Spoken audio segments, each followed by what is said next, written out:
Hello everybody and welcome back to the channel. My name is Skylark and I am your teacher for today. Welcome to February. We made it to February, which means that we made it through the first month of the year, which is always a hard thing. But today I'm going to show you guys something that I had learned via trial and error, which is most of my art education. It's trial and error always. Here's how I learned how to render without rendering. So a lot of people have this concept that when you learn how to render, your art's going to be really good and really awesome. If you've ever seen any of my art, you know that I don't render for shit. I do cell shading and I call it a day. But I did learn how to render in this kind of pseudo rendering kind way. Like, I can make it look like I painted it without making it look like I painted it. So let me grab my pen and we will jump into this. All right, so I have my pen and I am gonna just forgo every question. Yes, this is Jed. Yes, this is Jed as a human. No, he does not look any better than his usual form. Sorry. He's a gross, stinky man, and that's it. So I'm gonna show you guys how I render without losing my line art, without having to actually like do paint overs or anything like that. And a lot of artists do this. This is not a new process. This is not a new thing. A lot of people do this method. As you can see, I already have my base tones down.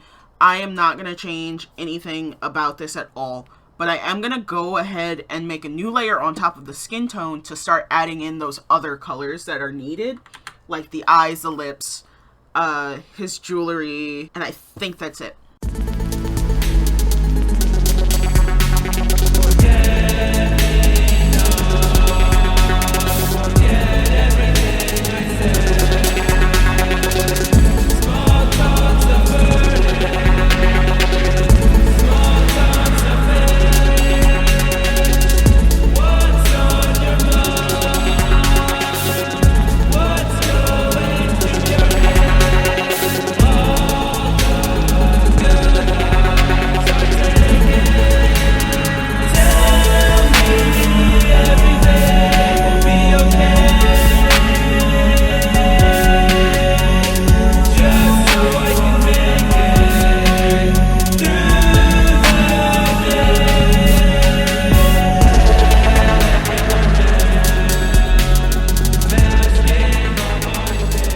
All the extra bits are colored. That didn't take too long. So, now that all the extra bits are covered, we're going to go ahead and go in with a shade. I'm just going to use like straight red, just so you guys can see it better. And here are the tools that I use. I use the Lasso Fill tool. I use the Cell Shade by Ryzo brush, because I modify it sometimes, but it's really good for cell shading. I will also be using the Photoshop brushes from Friendin, just so that I can get like different varying opacities of colors that I'll need for various planes of his face. So I'll start by doing a little bit of a tumbler nose on him. And then I'll like switch between transparent and non-transparent brush. Just so I can get that color right. I'll also do the deep setting in his eyes with this brush. Right? Because his eyes are pretty deep set. Not fully sunken, but definitely deep set.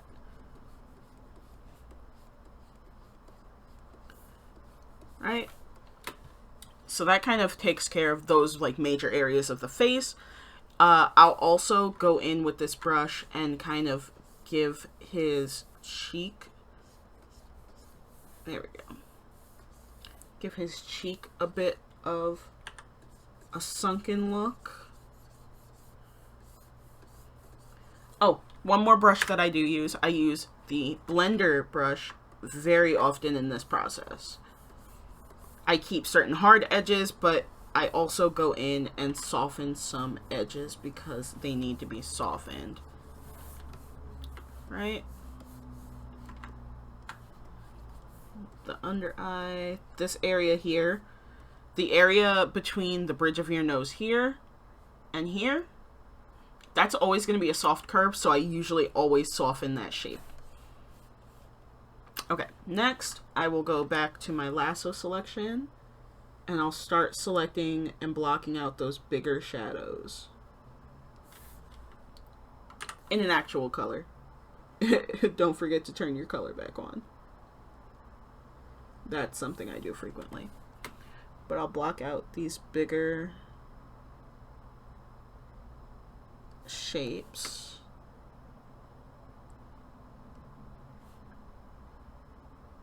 Even the smaller shapes, like the corners of the lips. And he is pouting a little bit, so I will go in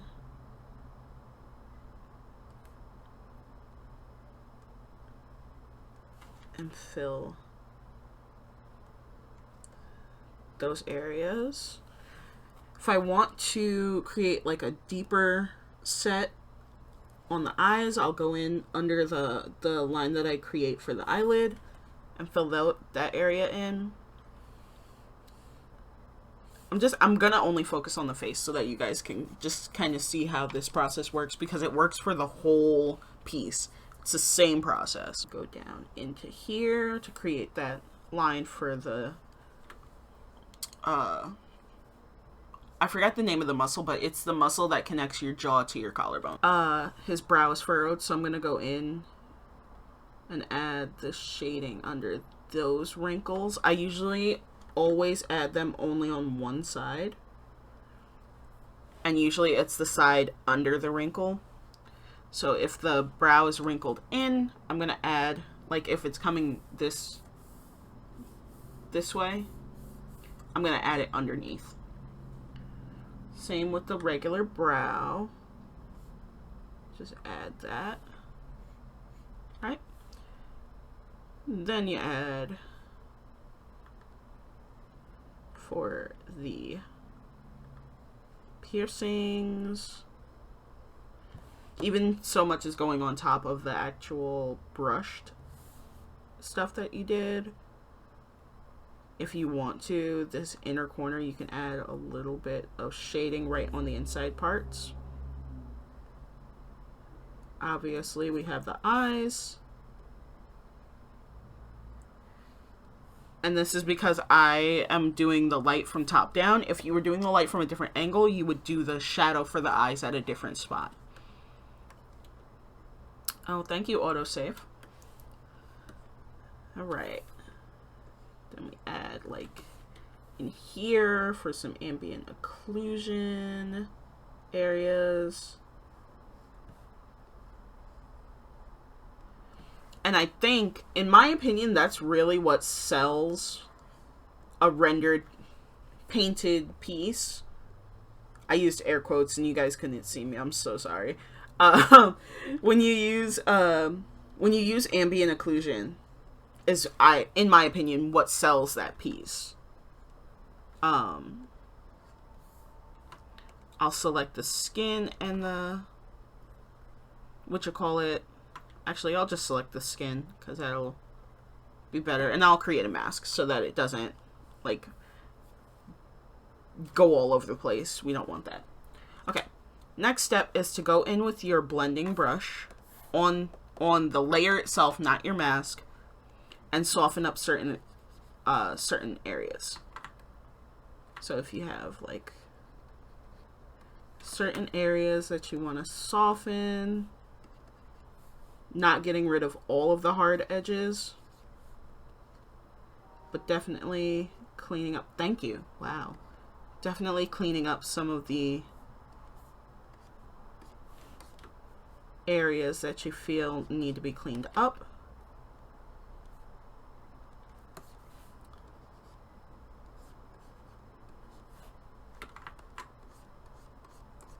Right.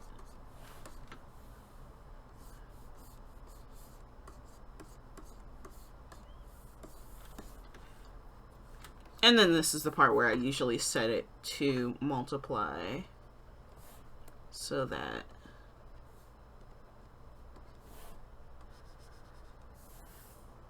you get your shading. And then obviously you play with the opacity to kind of make it work. I know for a fact that 50% is my sweet spot. So I usually try to stick to 50%. This is also where I'll go in and check and see if I've missed any areas. Sometimes I have. Sometimes I haven't.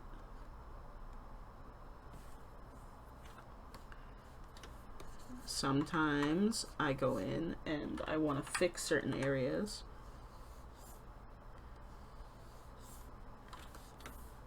Like, if I want that more like gaunt skeletal look, I'll go in and with the transparency turned on, I'll go in with the lasso select or the lasso fill like I just did, like you just watched me do, and I'll kind of clean it up a little bit. If I forgot areas, like I did forget to do the top of his head, I will go in and just really quickly... What am I missing? Oh. I'll go in really quickly and just like fill that area in.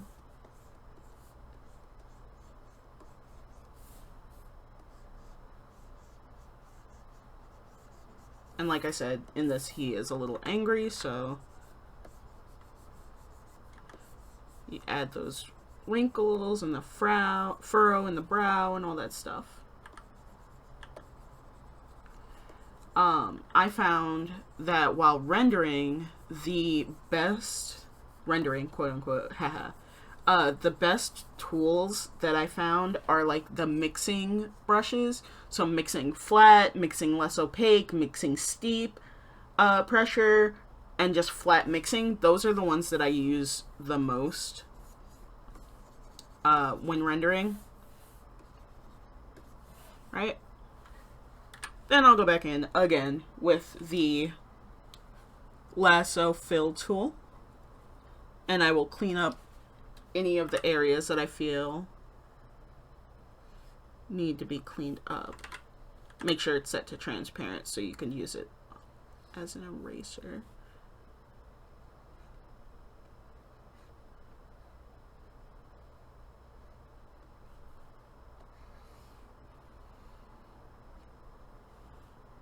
Right, going with the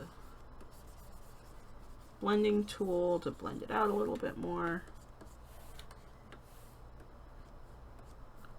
There's certain areas that you definitely want blended, then just blend them.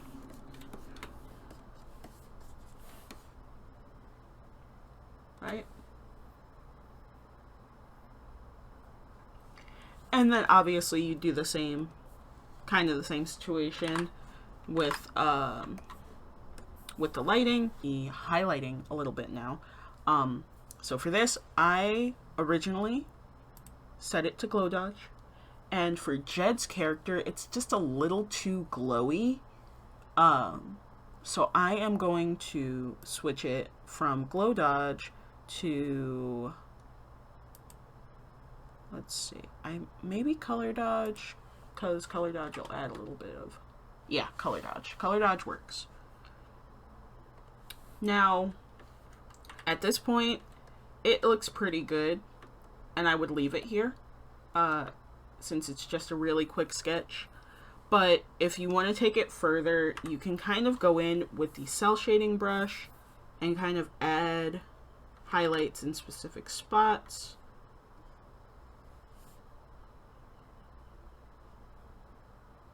Just to kind of add to the piece itself. Right there, there, under the eyes there.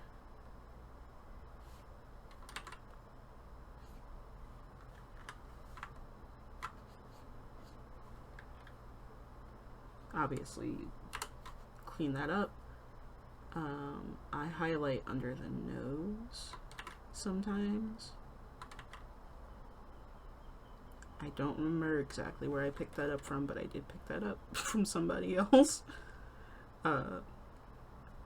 if you have a piercing and you feel like the piercing sits really snug against the face, you can add a little highlight there. Same, as long as your highlight is opposite your shadow. And obviously you can blur it out a little bit. Certain ones you might want to blur out.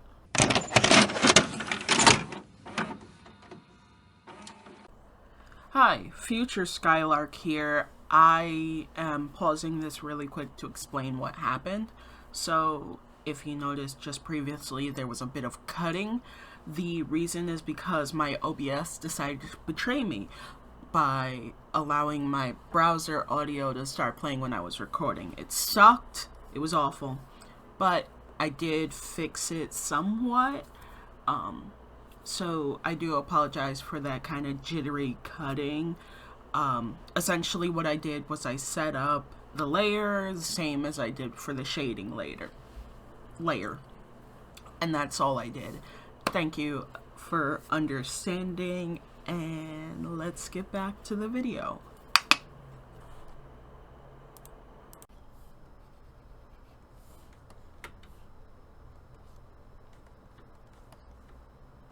I definitely blur the nose highlights.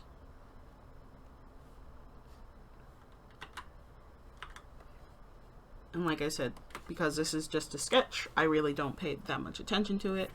And if you really want to elevate it to another another level, take your shading layer, turn it back to 100% opacity, select the color, then turn it back down to 50% opacity, go to your line work layer, do a new layer over top of it so that you don't have to recolor a whole bunch of shit, and then just kind of color hold certain areas. Like, I know these areas for sure would be color held because they are his skin tone. Same with the upper lip. I don't really worry about the actual mouth, but the upper lip and the circle that I usually do for the lower lip, I usually try to color hold. Anything that is touching the outside of the character, I don't color hold. Just for the sake of like keeping the character prominent on the page. But yeah, that's how I'll color hold sometimes. And this also gives you the opportunity to color hold multiple colors. Like, so his piercings, I would color hold like a gray. Like that. Darker maybe? Yeah. And I'd color hold them on that same, layer. Clipped layer. Because if I want to change a specific color, all I have to do is unclip it, go to select color gamut, select that color, and then I can change specifically that color because that color has been selected, and then redo it, or reclip it to the layer underneath. Right, so again, color holding specific areas. I do believe that's the same color. Okay, my bad. There we go. That's better. But yeah, it's the same process for the clothing as well. If you want the shadows to be a little bit more prominent, obviously up the opacity. But it's kind of the same for clothing, jewelry, all that stuff. I can do a tutorial on how I color jewelry at a certain point if that is something you guys are interested in. But for now, I have spent enough of your time.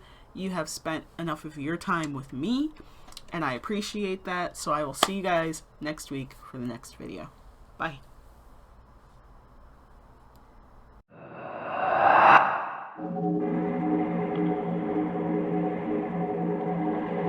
Bye.